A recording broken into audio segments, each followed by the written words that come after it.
అందుకోలేమని అక్కడే ఆగిపోతే అదే మీరు చేసే మొదటి తప్పు. చివరి నిమిషం దాకా వెంటాడండి. ఆగిపోవద్దు, అలిసిపోవద్దు, అయిపోయిందని వెనక్కి తిరగొద్దు. ఆఖరి దాకా పోరాడితేనే ఓటమి కూడా గెలుపవుతుంది. రక్తం పారని, కండలు కరగని, గుండెలు పగలని విజయకాంక్ష నీ శ్వాస అయితే ఆ ఊపిరి నాపుట ఎవరి తరం?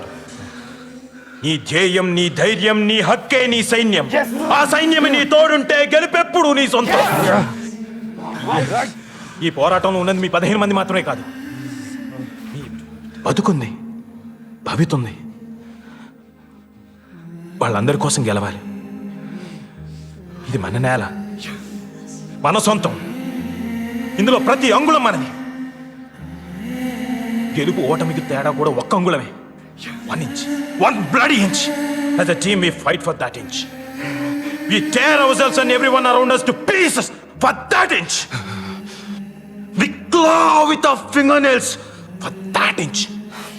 Cause when we add all those inches, it makes the fucking difference between winning and losing. Yes, coach. చావుకు సిద్ధపడ్డవాడే ఆ అంగుళాన్ని దాటి గెలుస్తాడు. అలా చావడానికి నేను సిద్ధంగా ఉన్నాను. మరి మీరు?